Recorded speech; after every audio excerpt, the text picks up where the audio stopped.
Bismillahirrahmanirrahim. Assalamualaikum warahmatullahi wabarakatuh. Pada kesempatan kali ini, saya akan mempresentasikan mengenai ujian tengah semester dari mata kuliah Teori Arsitektur, yaitu mengenai analogi pemecahan masalah.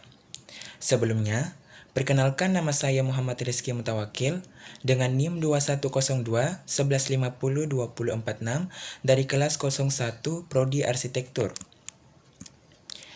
Adapun yang akan menjadi pokok pembahasan di presentasi kali ini, yang pertama, mengenal apa itu analogi pemecahan masalah. Yang kedua ialah contoh bangunan yang menggunakan analogi pemecahan masalah. Untuk mengefisienkan waktu, langsung saja kita ke pembahasan yang pertama, yaitu mengenai definisi dari analogi pemecahan masalah. Analogi pemecahan masalah seringkali disebut sebagai pendekatan rasional, logis, sistematik, atau parametrik terhadap perancangan arsitektur. Metode pemecahan masalah beranggapan bahwa kebutuhan-kebutuhan lingkungan merupakan masalah yang dapat diselesaikan melalui analisis yang seksama dan juga prosedur-prosedur khusus dirumuskan untuk itu. Merancang tidak dianggap sebagai proses intuitif yang bercirikan ilham saja, tetapi sebagai proses langkah demi langkah yang bergantung pada informasi yang ada. Terdapat suatu persyaratan dari metode ini, yaitu bahan masalahnya harus dinyatakan secara baik dan juga spesifik. Ciri lainnya adalah adanya prosedur yang selaras dan terpadu. Agar rasional, prosedur tersebut harus memuat setidaknya 3 tahapan, yaitu yang pertama adalah analisis, yang kedua adalah sintesa, dan yang terakhir adalah evaluasi.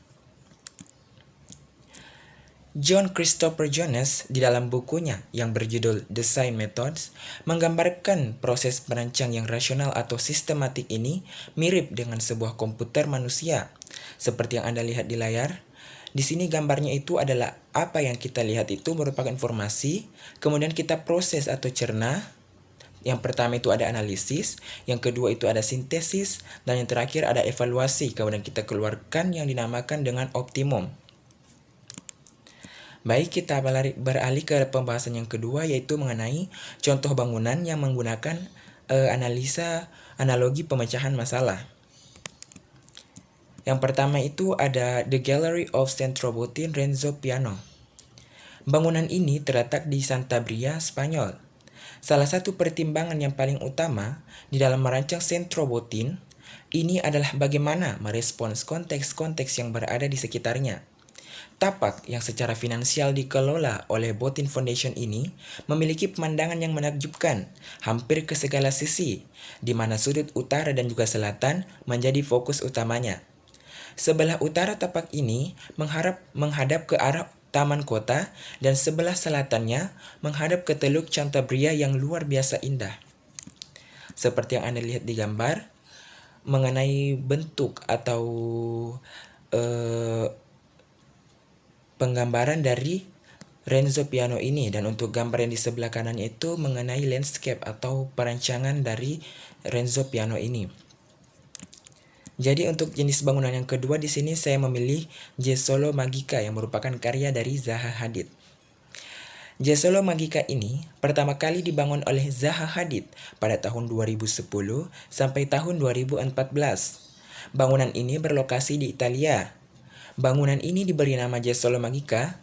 Yang pertama, nama Jesolo ini diambil karena bangunan tersebut terletak di kota kecil Italia yang bernama Jesolo. Sementara kata Magica karena bangunan tersebut berdiri sangat menakjubkan. Pada bangunan ini terdapat hotel bintang 5, kompleks bisnis retail, perkantoran, ruang kongres game, klub malam, serta berbagai macam jenis restoran. Bentuk bangunan yang futuristik ini sangat mengagumkan dengan warna keseluruhan yang mendominasi ialah warna putih. Pada beberapa bagian tampak seperti tetesan air. Jika kita melihat secara sekilas, bangunan ini memiliki bentuk yang mirip dengan bangunan yang ada di film-film luar angkasa. Seperti yang Anda lihat di layar mengenai bentuk dari bangunan Jesolo Magica ini. Jadi, konsep awal dari bangunan ini adalah untuk menghubungkan lempengan yang diartikulasikan seperti cangkang armadillo atau terenggiling dengan memecah lengkungan-lengkungannya. Bangunan ini mengacu pada dua sumber yang serupa di dalam pekerjaan mereka mengenai bentuk yang menjadi karya seni rupa, dan pada bagian lainnya menjadi bagian yang dapat dicapai dari sebuah desain.